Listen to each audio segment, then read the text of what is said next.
దోమల బెడద నుంచి కాపాడుకునేందుకు వెలిగించిన అగరబత్తి ఓ మహిళ ప్రాణాలను బలిగొంది. విజయవాడ గుణదల 1వ డివిజన్ డిడి నాయుడు వీధిలో సుభాష్ని అనే మహిళ నివాసం ఉంటున్నారు. దోమలు ఎక్కువగా ఉండటంతో వాటి నివారణకు అగరబత్తి వెలిగించి రాత్రి ఇంట్లో నిద్రపోయారు. ఉదయం తలుపులు తీసి చూడగా మంచంపై కాలిన గాయాలతో సుభాష్ని విగతజీవిగా పడి ఉన్నారు. ఇంట్లో వెలిగించిన అగరబత్తీలు బట్టలకు అంటుకుని మంటలు వ్యాపించడంతో నిద్రలో ఉన్న సుభాష్ని సజీవ దహనమైనట్లు పోలీసులు అనుమానిస్తున్నారు. కుటుంబ సభ్యుల ఫిర్యాదు మేరకు అనుమానాస్పద మృతి కింద పోలీసులు కేసు నమోదు చేసి దర్యాప్తు చేస్తున్నారు.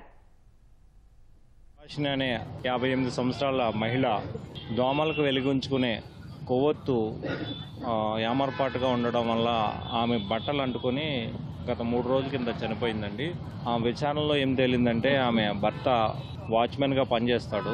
ఆయన నైట్ డ్యూటీకి వెళ్ళిపోయేటప్పుడు ఆమె తలుపేసుకొని ఈ దోమలు విపరీతంగా ఉండటం వల్ల ఈ దోమల అగరొత్తుల్ని కాలవైపు వెలిగించుకొని పడుకున్నారు. ఆ క్రమంలో ప్రమాదవశాత్తు ఆ అర్ధరాత్రి సమయంలో ఈమె గార్డెన్ నిద్రలో ఉన్నప్పుడు దుప్పట కానీ లేదా మరే వస్తువు కానీ అంటుకొని మొత్తం ఇల్లంతా కూడా మొత్తం పొగ ఆవరించి మరియు పైభాగం వరకు తుంటి వరకు ఆమె కాలిపోవడం వల్ల చనిపోయింది.